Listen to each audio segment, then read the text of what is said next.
Assalamualaikum everyone, welcome back to my channel. If you like my videos, please subscribe my channel. I hope সকলে ভালো আছেন, আমি আলহামদুলিল্লাহ ভালো আছি। আজকের ভিডিওতে শেয়ার করব fishbone stitch, cross stitch, Kashmiri stitch, fly stitch. এই একটা ভিডিওতে আপনারা 4টা পাতার সেলাই টিউটোরিয়াল পাবেন, তাও আবার 5 মিনিটেই শিখে নিতে পারবেন। ফার্স্টে শেয়ার করছি ফিশবোন স্টিচ। ফিশবোন স্টিচ খুবই ইজি। এই সেলাইটা দিয়ে পাতার কাজ করলে অনেক বেশি সুন্দর লাগে দেখতে এবং ফিনিশিং অনেক ভালো আসে। প্রতিবার মাঝ থেকে একবার ডান পাশে উঠাবো আর একবার বাম পাশে, এইভাবেই পুরো পাতার কাজটা করতে হয়।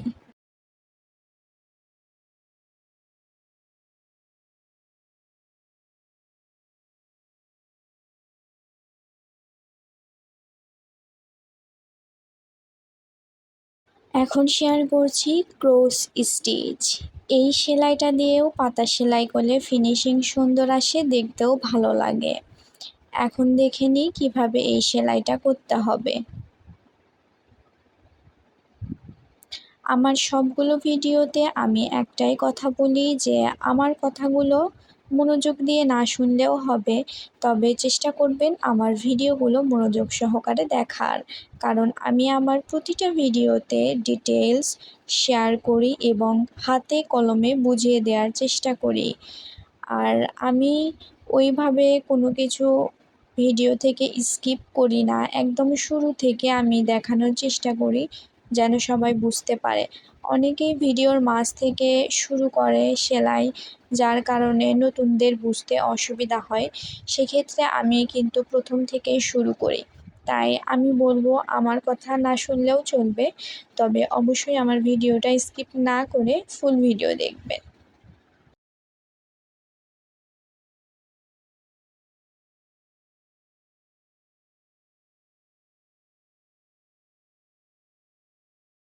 এখন শেয়ার করছি কাশ্মীরি স্টিচ। এই স্টিচ দিয়ে পাতা থেকে শুরু করে ডাল, ফুল সব কিছু সেলাই করে নেওয়া যায়। যে কোনো ভরাটের কাজ এই সেলাই দিয়ে করে নিতে পারবেন। এই সেলাই দিয়ে পাতা কিংবা ফ্লাওয়ার সেলাই করলে, অর্থাৎ ভরাটের কাজগুলো এই সেলাই দিয়ে করলে অনেকটা এমব্রয়ডারির মতো লাগে দেখতে। আর এই কাজটার ফিনিশিং অনেক ভালো আসে এবং কাপড়ের সাথে সুতা একদম লেগে থাকে, একদম পিটানো কাজ হয়।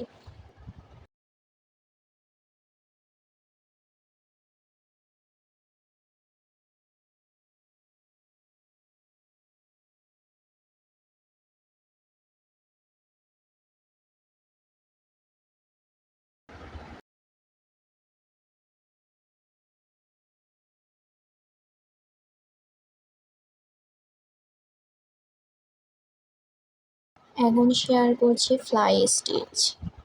ফ্লাই স্টিচ দিয়ে ডাল করা যায়, আবার পাতাও করা যায়, আবার চাইলে ফুলের পাপড়িও করতে পারবেন। এই সেলাইয়ের ফিনিশিংটাও ভালো আসে।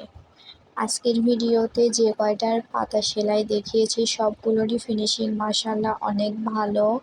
যে কোনো ড্রেসেই এই কাজগুলো করে নিতে পারবেন, সুতা আলগা হওয়ার কোনো ভয় থাকবে না এবং সুতা কোনো কিছুর সাথে বেজে ছিঁড়ে যাওয়ার ভয়টাও থাকবে না। ফ্লাই স্টিচের মাঝে, অর্থাৎ পাতার মাঝে একটা শিরার মতো হয়, যার কারণে এই সেলাইটা দেখতে অনেক বেশি সুন্দর লাগে। এই যে প্রতিবার একটা করে গিটের মতো মাঝখানে পড়ে, এটা একদম পাতার একটা শিরার মতো সৃষ্টি হয়ে যায়, যার কারণে অনেক বেশি সুন্দর লাগে দেখতে। তো আজকের ভিডিওটা এই পর্যন্তই। আপনাদের সাথে 4টা সেলাই 5 মিনিটের মধ্যে আপনাদের সাথে শেয়ার করার চেষ্টা করেছি। আশা করছি ভিডিওটা আপনাদের কাজে লাগবে। ভিডিওটা ভালো লাগলে অবশ্যই একটা লাইক করে দিন, আর চ্যানেলে নতুন হয়ে থাকলে চ্যানেলটি সাবস্ক্রাইব করে রাখবেন। পরবর্তীতে কোন কাজটা শিখতে চাচ্ছেন বা কোন ভিডিওটা দেখতে চাচ্ছেন অবশ্যই কমেন্টে জানাবেন। আমি আমার সাধ্যমতো চেষ্টা করব আপনাদের সাথে সহজভাবে এবং সুন্দরভাবে কাজগুলো উপস্থাপন করার।